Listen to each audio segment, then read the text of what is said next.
How did the success came? No, well, success is maybe too strong a word, but yeah, it's kind of success that I've been able to make a living on music, and I don't have to do any other work now. I just do music. So yeah, I would say that's some kind of success, but you know, you can't call it success like people who get rich or something. No, it came suddenly. When I was still living in Norway, and I got in contact with a game company called Team 17 Software, and I made some music for them. A couple of years later on, the company was growing. They needed a full-time musician. They asked me, and you know, I just decided in one split second. I decided, of course, I'd do that. So then I sold everything I owned in Norway and just moved over to England and started working on music full-time. And since then, I've never looked back, really.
Hey, I'm just a guy who very interested in music and like to make music, listen to music, and lucky enough to be able to make a living on music.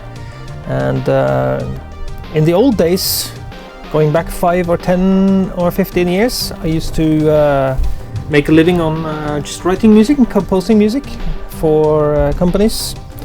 And now I'm making a living on music in a slightly different way, in that I run a music publishing company that deals with not only my own music, but music by some other talented musicians that I have been lucky enough to work with. Mm-hmm. Yeah. What was in the beginning? Yeah, I heard that you played in the school orchestra on clarinet. Yeah, that's right. I played clarinet in the school orchestra as a little kid.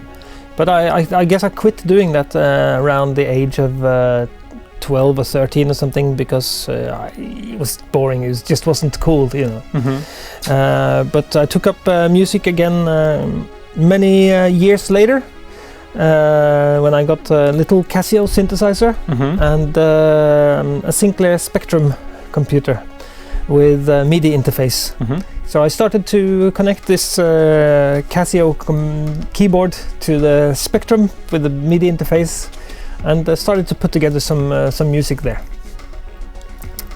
That was the very beginning.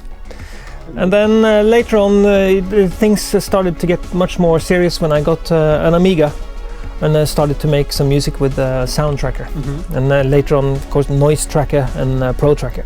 And that's when I started to make music for some things, like for some demos and for some music discs, and later on for some video games. But did you have a classical music education? No, not at all. No, I learned to read and write notes when I was a little kid playing in a school band. But frankly, many years later, I'd forgotten about it. So when I started to try and read notes again, when I started to my second time starting with music, I'd almost completely forgot about it. So I could only just barely understand written music at that time. And since then, I've kind of just worked it out on the keyboard and on the guitar, and I just taught myself to play and to put together things. So no real education in music. And you learned to play guitar and bass and other instruments by yourself? I just went in a shop and I said, look, I need a guitar and a book for beginners. Uh-huh. So I went out again with a Stratocaster, a Mm-hmm. beautiful blue cheap Stratocaster that I bought for about $80 or something, and a book, Guitar for Absolute Beginners. Uh-huh. And that's just how I did it. Wonderful. And how you get involved to demo scene? Well, that was from when I was making music with the noise tracker and the sound tracker on the Amiga, and I had some friends who came around to my house and they said that they were into programming and they listened to my music and they thought it was cool, and so I decided to make some things together. I guess same story as most other people involved in the demo scene. You start out making some stuff by yourself, then you meet some other people who are making some slightly different stuff, and you decide to combine it and get together and have fun. And that's how we started the Crusaders. And then we started making some music discs and some demos and stuff. I guess this was about 1987, around 1987. I don't know exactly. Could have been 1 year before or after. Yeah. Is it hard to write music on Amiga? Hard. I don't know how to answer that because it's difficult at first to learn the process of this whole tracker concept. If you're used to reading music on a sheet, traditional music, or to just see it on the keyboard, of course it's difficult to just see some tables of letters and numbers. And people who haven't learned about it or seen it before, they can't understand how these tables of numbers and letters can actually be music that somebody's written. But you need somebody to show you. I was lucky to have a friend who showed me Sound Tracker first, and once he had shown me, I was totally hooked on that. So I spent countless hours just working it out and trying it out and experimenting, and I had a lot of fun. So you didn't see others music by other people on tracker before? Of course I did, yeah, I did. But the first time I learned about the whole tracker thing was when I was sitting at my place one day, and I actually used a different system called Aegis Sonics, which was a very old music program for Amiga, and that used more traditional sheet music, notes on a traditional notes paper. And this friend of mine, Rune Rusk of Crusaders, he came down to me and said, "No, that stuff is lame. You have to use Sound Tracker. Come here, I'll show you." And he brought a Sound Tracker disc and the instrument disc called ST01. And he brought that to my place, and he showed me, he said, "Look, you put the bass, the kick drums like this, and you can put the hi-hats twice as often." And he goes, "Dux, dux, dux, dux. Isn't that cool?" And I started to see it and understand it a little bit, and then I just started using it. And by the next morning, I had already written my very first Sound Tracker track. It was called Frantic. Do you still have it? I don't know. I could check some really old backups, or it could be on that Decade disc that I released. Oh, you could. And you decided to release your first ever CD, Hobbies and Spaceships. I just went to a CD burning factory. I didn't have a publishing company. I didn't have a record contract or anything like that, which at that time it was very unusual, because it was very expensive then to have CDs professionally manufactured. I mean, today it's nothing. Anybody does it all the time. But back in 1991, when we started putting together that CD, it was unusual for somebody independent to just go and have CDs manufactured. It cost a lot of money. But I actually borrowed money from a friend to be able to afford that CD burning. And I made an agreement with him that when I started selling the CDs, he got all the money from all the CD sales until I had paid him back what he lent me. And that guy was Shady, whose real name is Vegard Skjefstad, and he's the guy who's main organizer of The Gathering now. He's the one who lent me the money for that first CD burning. So he helped you a lot. Definitely. Great. And then you bought some equipment, instruments, and made some new albums. Yeah, I bought some synthesizers, some rack synth units, and back then things were much more expensive than they are now to buy that kind of stuff. I had to save up for many months, like half a year, to be able to buy a rack mount synth unit, which was called the Ensoniq SQR. And by today's standard, it's totally rubbish, but back then it was heaven, you know. It was heavy, a big heavy thing. It cost a lot of money. I had to go to the shop and order it, and they would order it from abroad, from USA or something, to get it in the store for me. And it was very exciting times. And you were so happy to have it. Finally. Definitely, yeah. And then you moved to England to work for Team 17. Yeah, in spring of 1995, I was offered a job to work for Team 17 full-time. Because I had already done some freelance work for them. I'd made some music for some of their older games, like Project X and one or two other Quack. Some other games, I can't really remember all of them.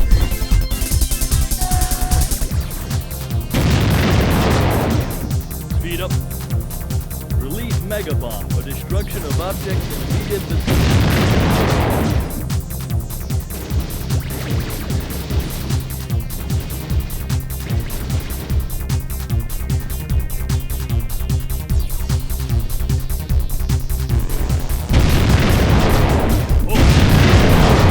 But when they needed a full-time in-house musician, they called me from England.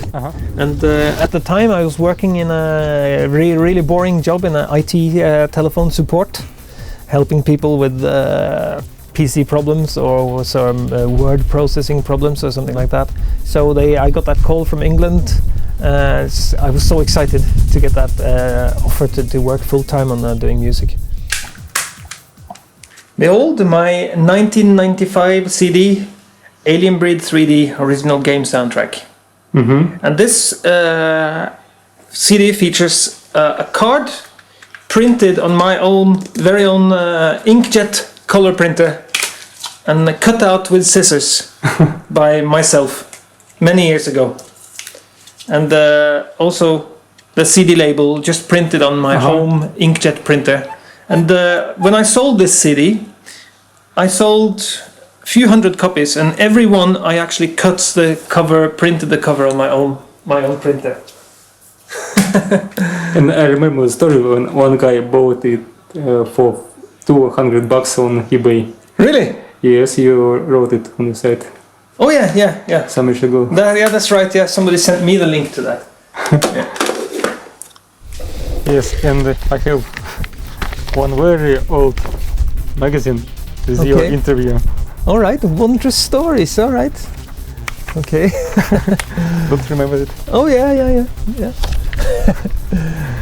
And you said nice. I was so young and innocent then. Yes, and do you remember your what plans did you have back then? Well, I never had plans or hopes or to become some kind of rock star or some kind of media superstar or something like that. All I ever wanted was to be able to work with music and to do it full time and to make a living doing it. And if I can make a good living so I can afford nice things, that would be a bonus. But for me, it was never a goal to be famous or be in the magazines or something like that.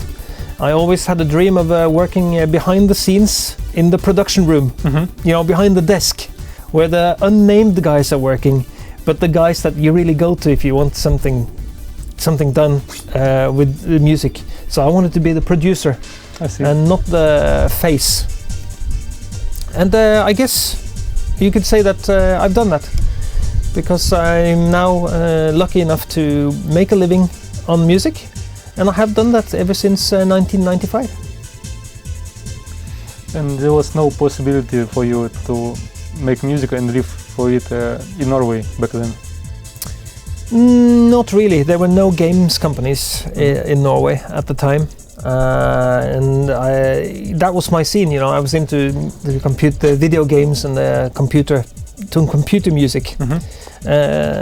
So the only other way I could have made a living here in Norway, I guess, would be to be a freelance composer for TV stations. But there was only one TV station and a very hard competition to be able to write music for those TV programs. So there was no real chance for me here in Norway. I see. And I think it was the first wave of popularity of you when you made soundtrack for Worms. Worms games? That was the first time people outside the demo scene had ever heard my music, I think. And the original first Worms game, I think, sold over 5 million copies, which is not that much today. Many games have sold more than that, but back then in 1995 that was very, very much sales. And there was a lot of people listening to my music, and of course 99.9% of them didn't care where the music came from or who made it or anything like that. But it was still a pleasure for me to think that, okay, 5 million copies sold, this is a game that a group of people will play, maybe 4 or 5 people will play this game together. So maybe 15-20 million people have listened to that music. That's a great feeling for me. Yes, and for a lot of people this music is iconic. The Worms music? Yes. Okay. And sounds, and you made all sounds by yourself. Absolutely, yeah. And how? Just from synthesizers, from some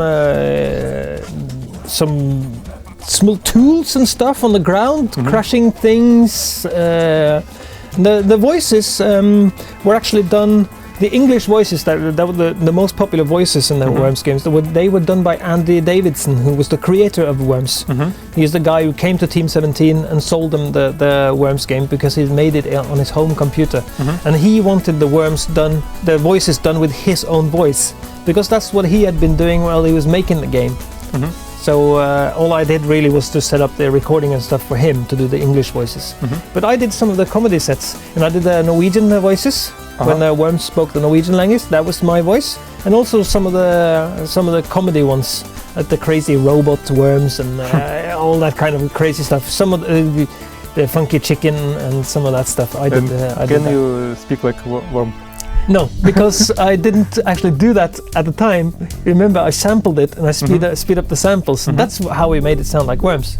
So Andy Davidson would go into the microphone and he would go something. For example, watch this. He'd say, "Watch this" before they throw the grenade, and he would say it very slowly because he knew he would speed it up. So he would go, "Watch this." Watch this. And we sampled that and we played it at 1.7 times the speed or something, and that's how the Worms voice came out.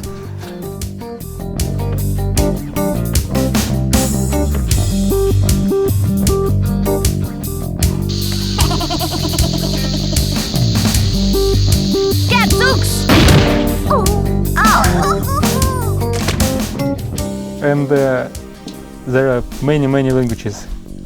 Oh, many languages, because well, in the very first original version of Worms, there weren't that many languages. There was English and only a few comedy sets and stuff. But as we made follow-ups, you know, there was Worms Reinforcements, Worms United, then there was Worms 2, then there was Worms Armageddon, the Worms this, Worms that. Every time we kept adding more language packs, plus we kept the old ones.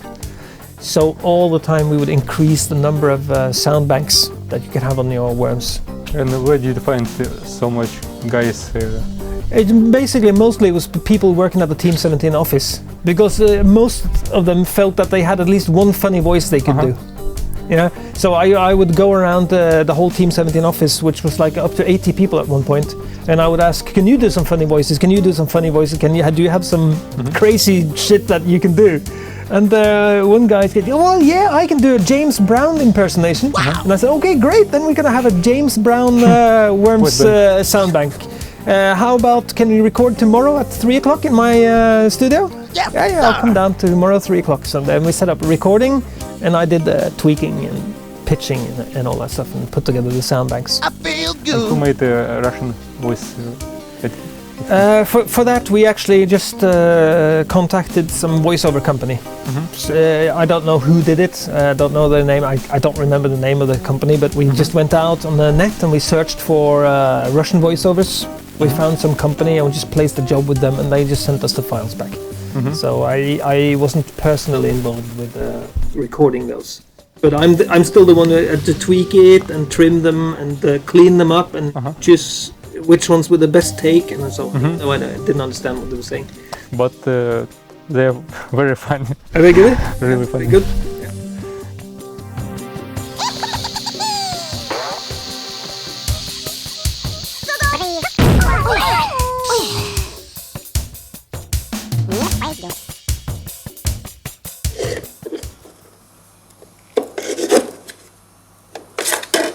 Mm-hmm. Yeah, and these are my other releases. Actually, I have them all. You've heard them all? I have. You have them, okay. Right. Okay. And I finally found this one. Okay. Yes, this is my favorite. Okay. All right. This, I think this one is the first album that I made after I moved out of England. I moved from England back to Norway too, and so this was the first album that I produced here in this room, in this setup. And it's very different among the others. It's not too different from some of the others. I wouldn't say it's totally different. Second CD. Oh yeah, this is I have only first this is one. a soundtrack for Seven Kingdoms 2. Again, it's a CD that I made at home with. I just cut out some cards. This is And also this is an mp3.com DAM CD. That's right. Yeah, they used to make these, so I uploaded the music to them, and they burned the CDs for me. That's so right. there's no full audio quality CD. This was not full audio quality. This was just made from MP3 files. Because I felt I thought it was a good idea at the time that MP3 would press my CDs for me, because yeah. Because I have found the first game soundtrack, and it was full audio quality. Yeah. That was the one I made at home then. After 10 years, you came back to Norway. Yeah. And why? Well, combined reasons really. By that time I'd met my wife, who was then my girlfriend, who is Norwegian, but I met her while I was living in England. And we got married and we had a daughter together, so I had a family now.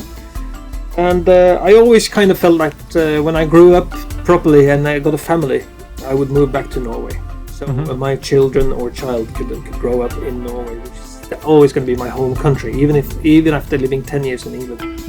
And there was that, and plus the job writing music for video games was getting kind of boring. It was I know it sounds stupid because it's everybody's dream job, and it was for me when I started there in 1995. I couldn't believe how lucky I was. But once you do it as a job for 10 years, really, trust me, it gets really boring. And I got slightly, bit by bit, a little bit more and more fed up with writing music for video games and Worms, and I couldn't really see myself at 55.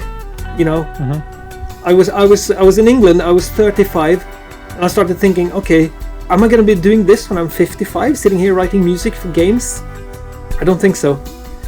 So I started to think about other ways that I could make a living on my music, and preferably working for myself, just working for my own company rather than being an employee somewhere. So I got this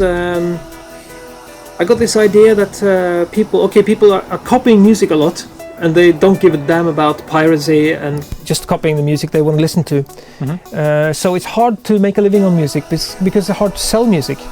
Really, you have to be one of the stars on MTV, because those are the only ones really making a living on music. If you're not that big, it's very hard to make a living on selling music that people just want to listen to. So I thought, okay, people copy music, they don't give a damn about that. But if it's for their company, then they care. People will gladly copy the latest Eminem album just for listening to in their iPod. But if it's for music that they're going to be using in their company, then they are much more careful. I admit I used myself as an example. I would download some music from some site just to put in my headphones and listen to.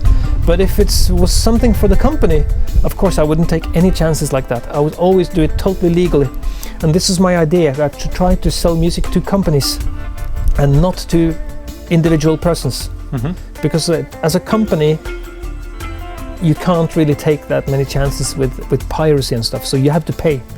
And this is my idea. So I started to write music and put it out on a website, selling the music not just for people to listen to, but for companies to use the music in their productions. and that's how I started getting into this whole stock music scene. And that's how I started my company, and that's what I'm doing now. Shockwave-sound. Shockwave-sound.com, yeah.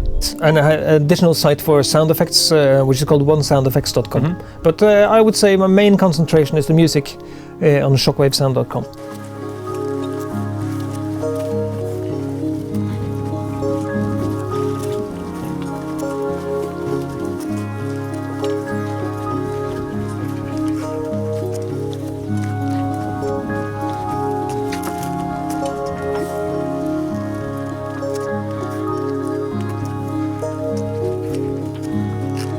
Se alle cover. Jeg har det. Jeg sto oppe på toppen av fjellet der. Sånn.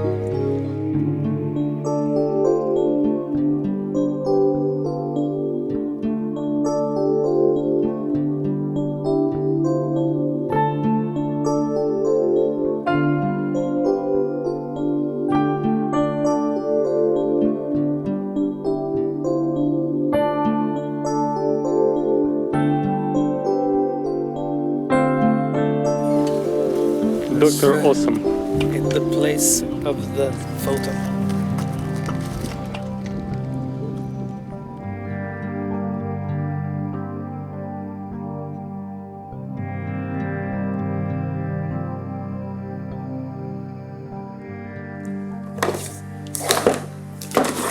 This is a special story about this CD, because this was the first time that I found my own CD in a real HMV record store in England, and I bought the CD so I could have it with the plastic wrapping and with the HMV price tag on it. Great. And this was when I went to HMV in Sheffield in England, and I saw my own CD in the shop and I bought it, and I had never opened it. You're collecting your own CDs? Well, only that one. That was the first time I saw my CD in the shop. And I also have these ones. Okay. I bought this one on Synsonic. It was right. Pig Detective. And I was looking for this for many years. Okay, yeah. You finally found it? Yes, I found it. And this is a Pig Detective, and this is a home burned CD with again the label and the cover printed on my own inkjet printer. I can tell you, I got very fed up with printing those inkjet covers after a while, so I had to stop doing that. But I think the food is ready downstairs. Maybe we continue this afterwards? Yes, of course, but there's some more CDs I would like to see. You do that. I have to go take the food out of the oven. Once you wrote 3 albums, got involved of books by Alan Cole. What they were about? They are fantasy books. They are about a guy who's like a half-blood orc with some human, and he's like this whole epic story about him and his friends and saving the world from darkness and the monsters and all things like that, magic. And it's been a long time since I read the books now, so I couldn't tell you the exact story, but it's an epic story of magic and fantasy. And did Alan like your work? He loved it, and that was very inspiring to me, because as I was working on the music, I kept sending him some bits and half-finished tracks and stuff, and he would write me back and say what he thought about it, and he really loved the music, and he would post the music out on his website, and he would play the music to his friends and his wife, and they would give their feedback and stuff, so it's very inspiring for me. He really loved it. He at least he gave a very sincere impression to me that he loved the music. That's great. And you used a lot of musicians and live instruments in the the first one I did completely by myself, if I remember correctly. The second one I used 1 or 2 guys on guitar, and in the third one I went further and used more different guys that I worked with. And this is just no particular reason other than I had expanded my network and I got some new friends in the music scene, and I met some people at some concerts, and I started talking to people over internet, like for example the guys in Glass Hammer. They got interested in my music, and they played on one of the tracks on my album, and I actually played some guitar on one Glass Hammer album. I see. And we did little deals and things like that. And who wrote these instrument tracks? It was a mix. It was both. For the flute player, I would write every note, and the cello, I would write every note. But some of the guys would come up with their own parts. Like I think most of the guitar solos, the guys came up with themselves. I asked them to play a solo from here to here, and they gave me like 2 or 3 different alternatives, and I picked the one that I liked. So it was a mix, it was a combination. I see. Yeah. And how you mixed it all by yourself? I mixed it all by myself in Cakewalk. It wasn't called Sonar back then; it was called Cakewalk. Yes, I remember. Yeah.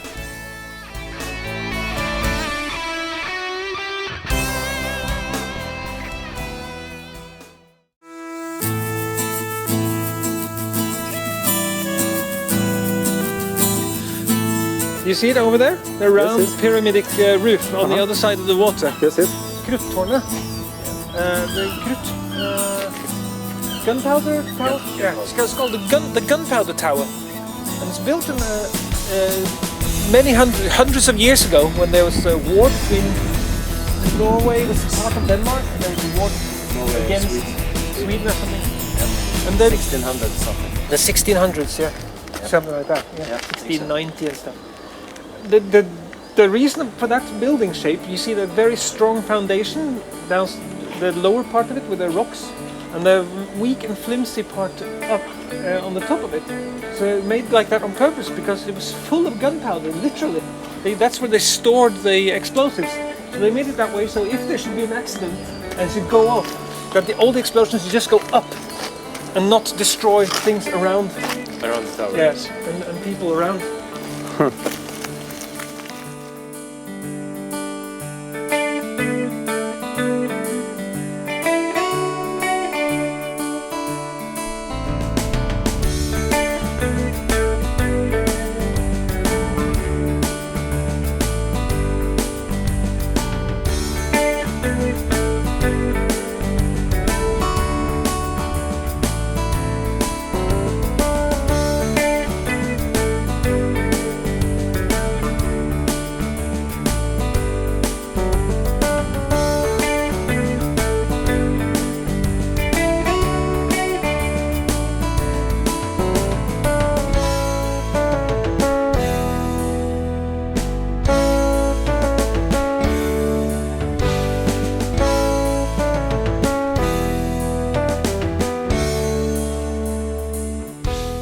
How do you write music today? Software, hardware, microphones, monitors, amplifiers? Well, no. Today is much more software based. As I've produced more and more music over the years, my studio's got smaller and smaller. I have less and less equipment. More and more has been taken over by just running things inside the PC. It's the same with everybody. You will hear the same if you talk to most other musicians. Yes. It's more and more just based inside the PC, unless you're some especially interested equipment fan who likes to collect old synthesizers. I'm not like that. I have some old synthesizers, but I have no particular interest in any particular piece of equipment. So I like I like recording mostly with my just into the PC now. I have one big keyboard. It's a Kurzweil K2500, which I love, which I've had for I must have had it for 15 years now. But I used it only as a master keyboard now, because it has a lot of sliders that I can assign to any controllers and stuff. So it's very quick and easy for me to set up. Plus, I like the keyboard of it. It's half-weighted. It's called semi-weighted. Somewhere between a full-weighted keyboard and a light synthesizer keyboard. And I like that feeling. And I have an outboard sampler, a big EMU E60, no, not E64, it's called E5000 Ultra with all the expansion boards and stuff. And I haven't even switched it on for the last year because I use Contact, which is a much better piece of sampling gear, really, than a much faster, much cleaner, much better in every way. I like the fact that I can load up a project and all the sounds are there. and going back 10 years, I would have to load up the project in Cakewalk and then put all the banks into all the synthesizers and load up from floppies and hard disks and set all the settings and all the synthesizers before I could even play it. So really, my setup now is a powerful PC, one master keyboard, and a good sound card, and an RME Fireface sound card, and a bass guitar, acoustic guitar, and 2 different electric guitars. That's it. You feel me? Yes. Well, people, this is where I do my stuff. As you can see, there's not really a studio worth mentioning. There's just one keyboard, PC, lots of plugins, software plugins, and a few guitars, and that's it. It's not like in the old days where you had to have a huge studio to record music.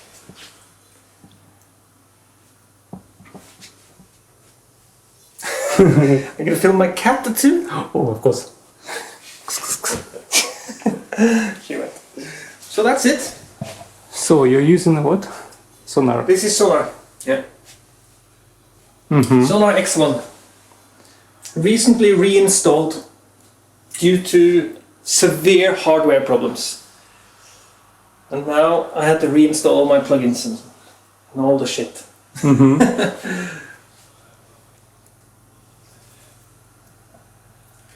So I'm afraid it's not very exciting studio-wise. This mixer actually is hardware mixer. It's been a long time since I switched it on. Because I don't even use a hardware mixer anymore. I see. I just record everything in Sonar and mix everything there now. This is my sound card. It's RME Fireface 400. But I don't work with the surround speakers normally. I work with these Spirits stereo monitors. Okay. Yeah. Yeah. And this is your new truck?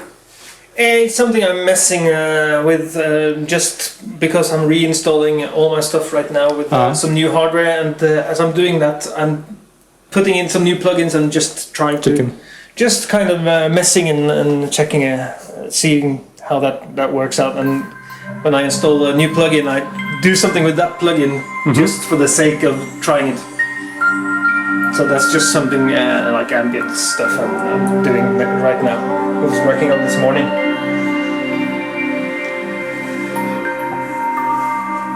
And you can hear Omnisphere, Spectrasonic Omnisphere synth.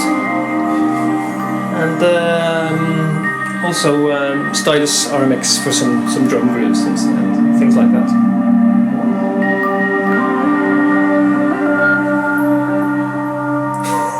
It's not very exciting, it's just... everybody's seen this before, I think.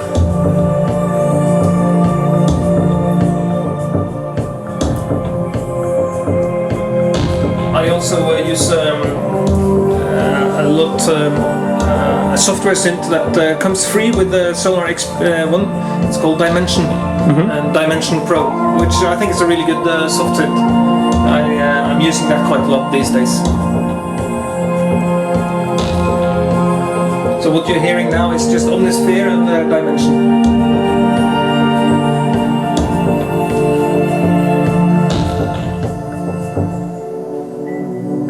I always record live bass guitar rather than use any plugin for bass guitar because it's I think it's quite simple instrument to play, and it's so much more effective to just, even if it's just a few notes with live bass.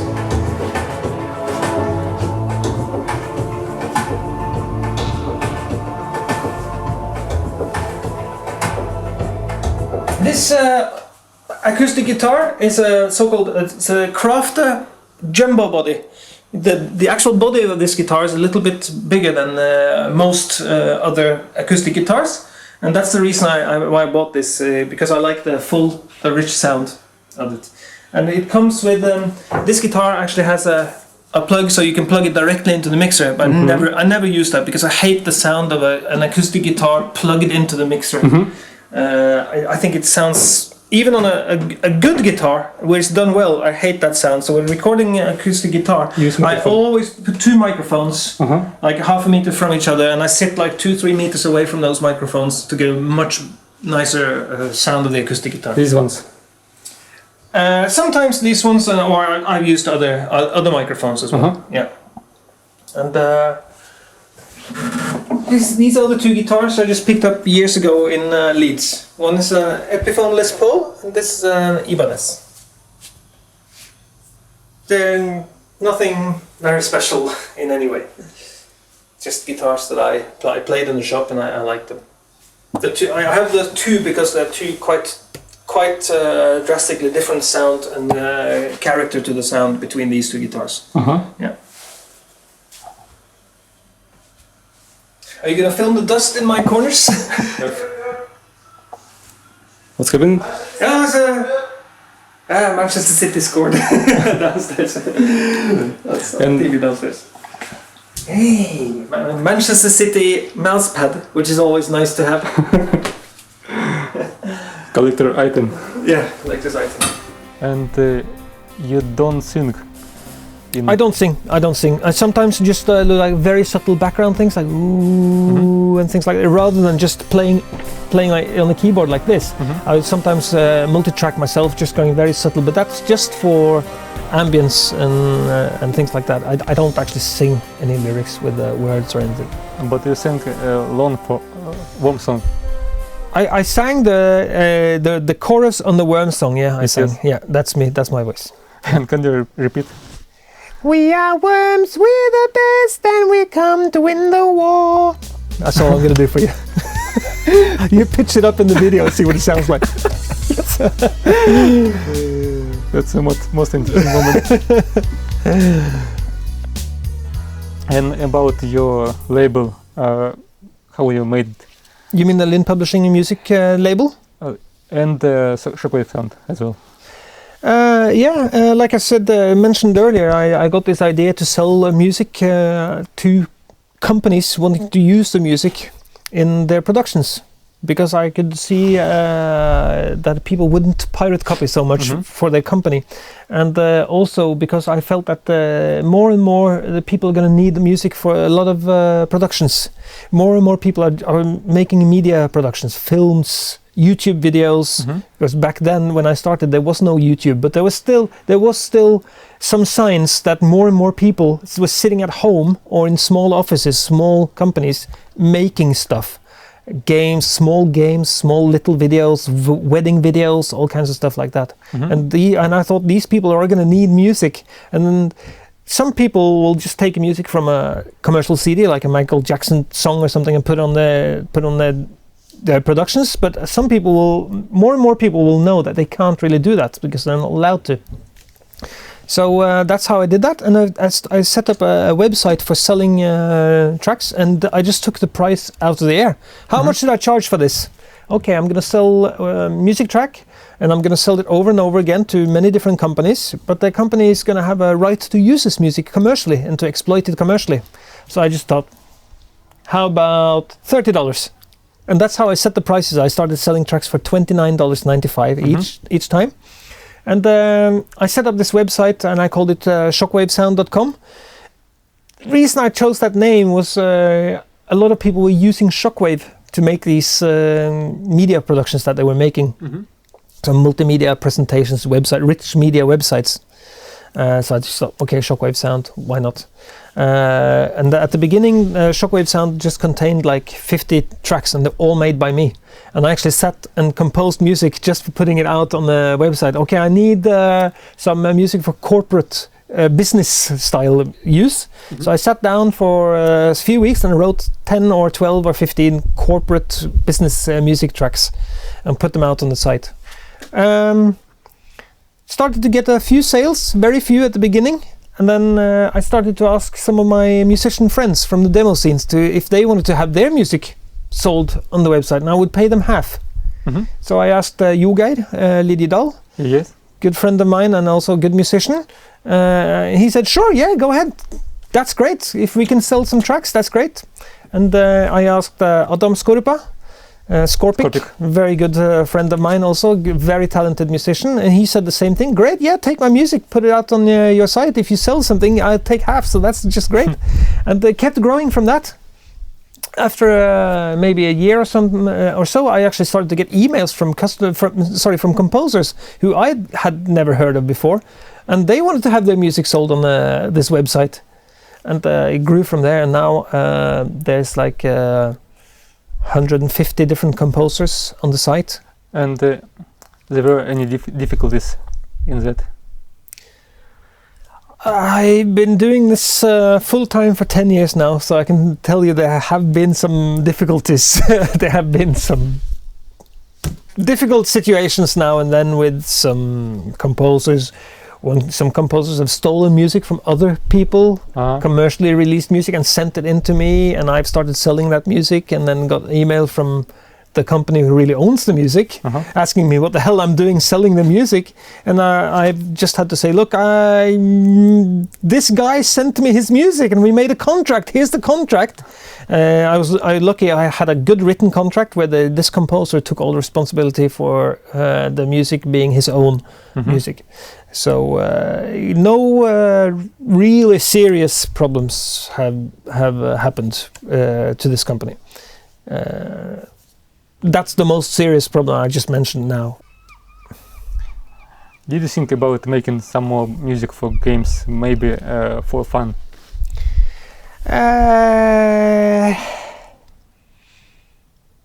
I've turned down jobs like that lately because I spend all my time now working on this music licensing business. And frankly, if I'm going to take on some jobs to create music for games, it means that my company will suffer because I'm not there to do that work. So what I'm already doing is totally full-time and more than full-time. So I choose not to do any other things now. Plus, I don't have that really strong wish to make music for any more games. It's not something that I really urged for anymore. And what about your solo albums? The solo albums will come just when they come naturally. I no longer want to sit down and say, okay, I'm now going to make an album. I don't do it that way. I produce some music when I feel that I have the time and energy and the feel good to do that. And every 6 months I will look at all the tracks I've made. Can I make an album out of this? Nothing that's really gelled together. So I just wait. And then in 6 months, I'll again look at all the tracks I have that have been unreleased or unpublished, and I'll look. Okay, maybe now I can make an album in this so and so style. Maybe if I just make one more track, and then I might sit down and make one more track to fill up the album. That's how I do it now. Oh, wait! Jeg begynte å si.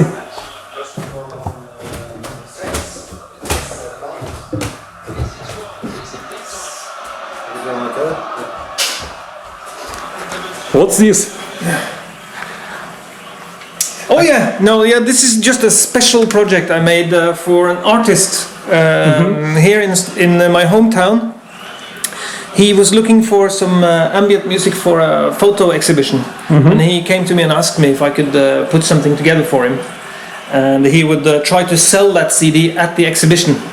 So I made only like 10 or 15 CDs. I saw one on eBay and I missed it. Okay, I made only 10 or 15, and again, it's just like a homemade thing. Actually, this is printed on. Okay, so yeah, I used a small print factory in England to make only a few copies of this, and we sold 3 or 4 copies at that photo exhibition, and that's it. But it contains some of the same music as some of my other albums. Lescott or Jekko or Jekko.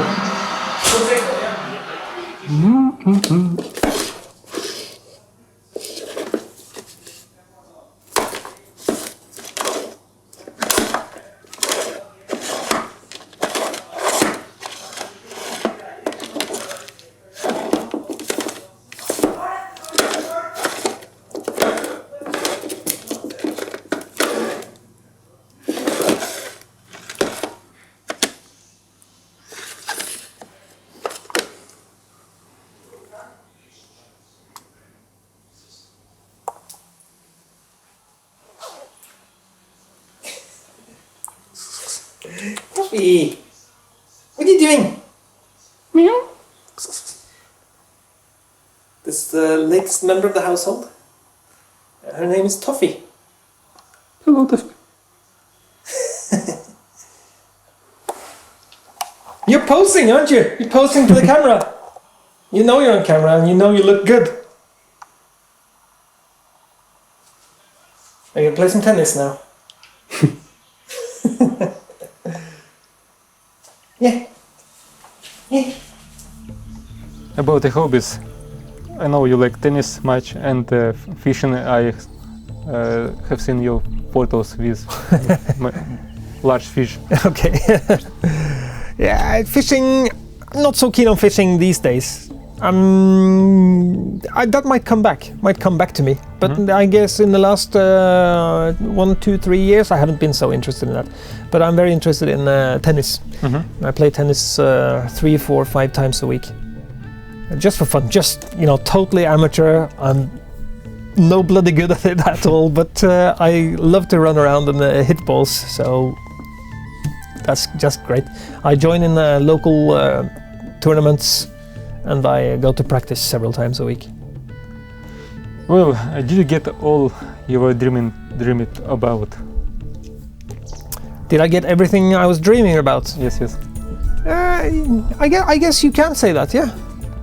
Yeah, I guess I haven't really thought about it that way, but I'm living a good life.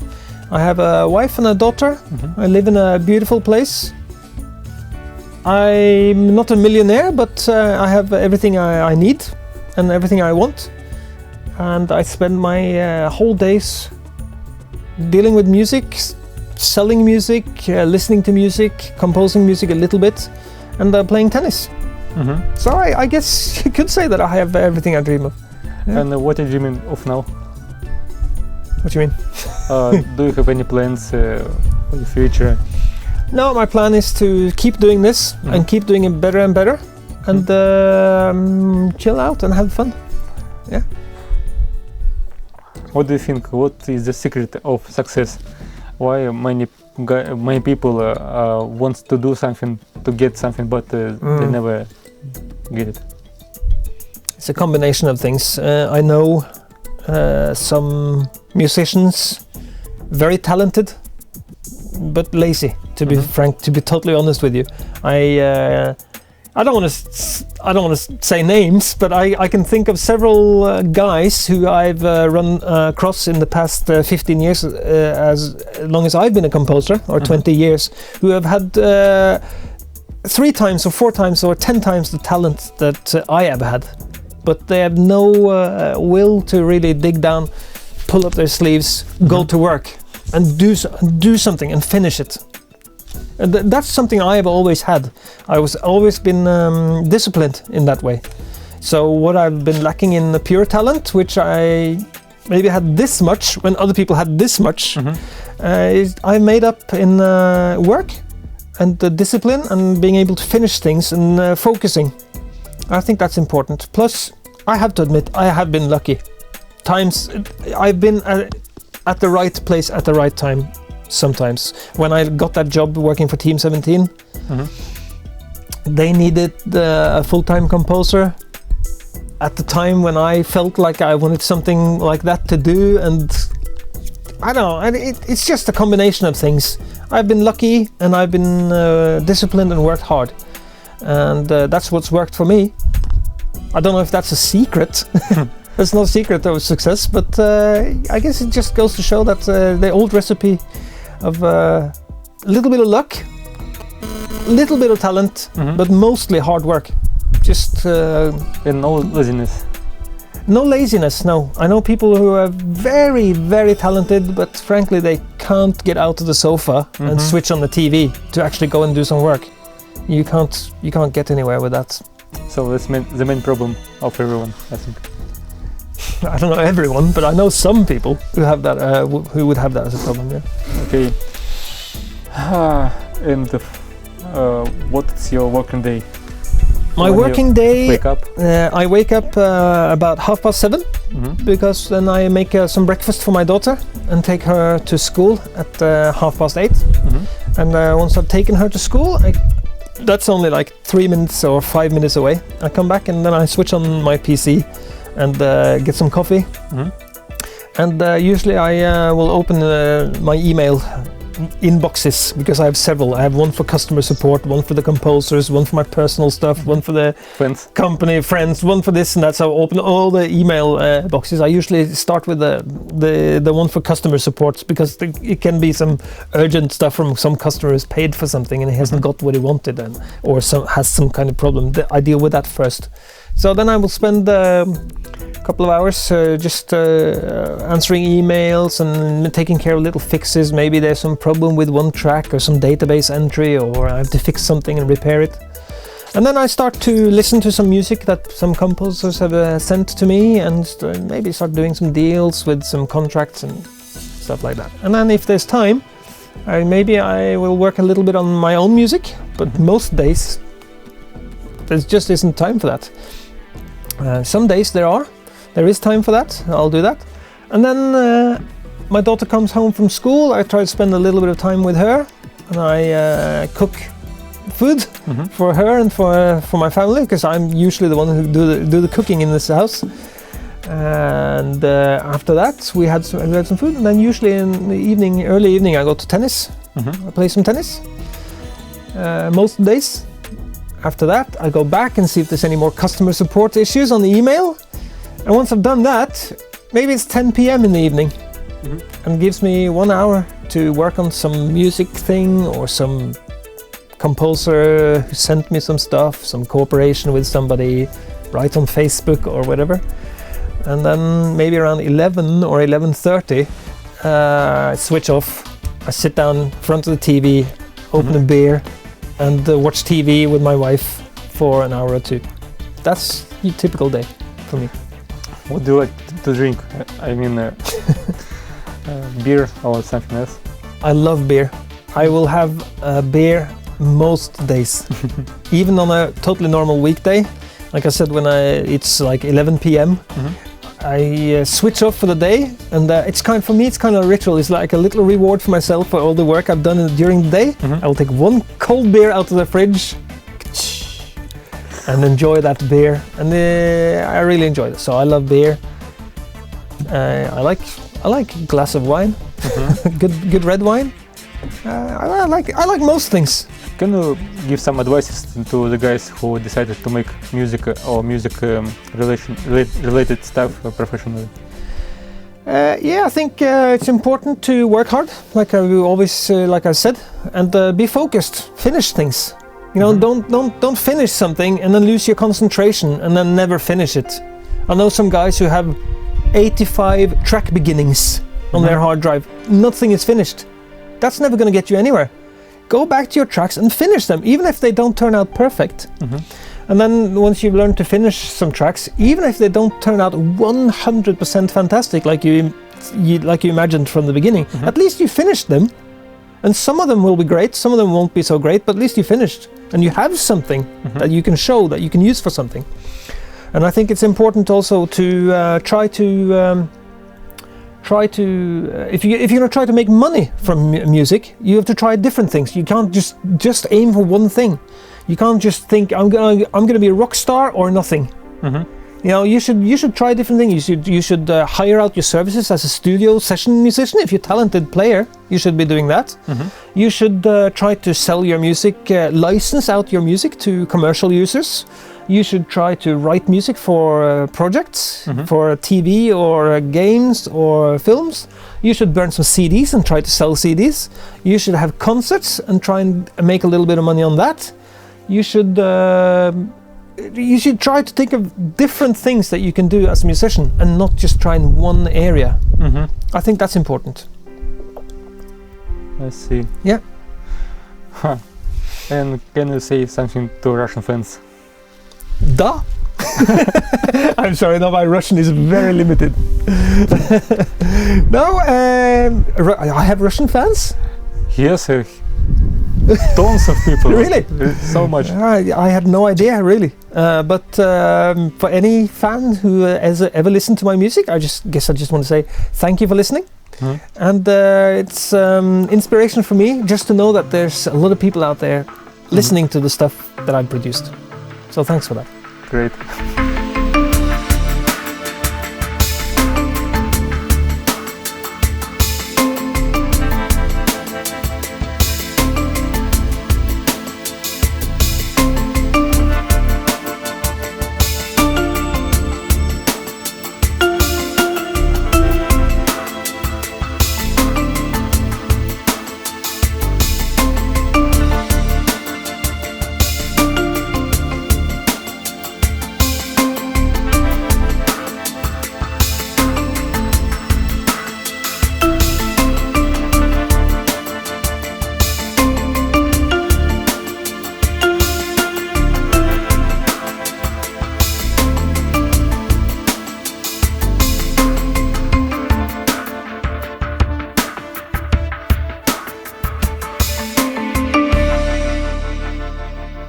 Don't sit around and hope for like this one giant successful opening suddenly to pop up in front of them. Success will probably come very slowly. They can get into some very, very small project at first, then they can get into some slightly bigger things, then they can, you know, they can grow, their career can grow very gradually from there. So even if you're working hard and you're working on your music and that huge big $1 million thing has never come along, I mean that doesn't mean you've failed. You just gotta take it one small step at a time up the ladder.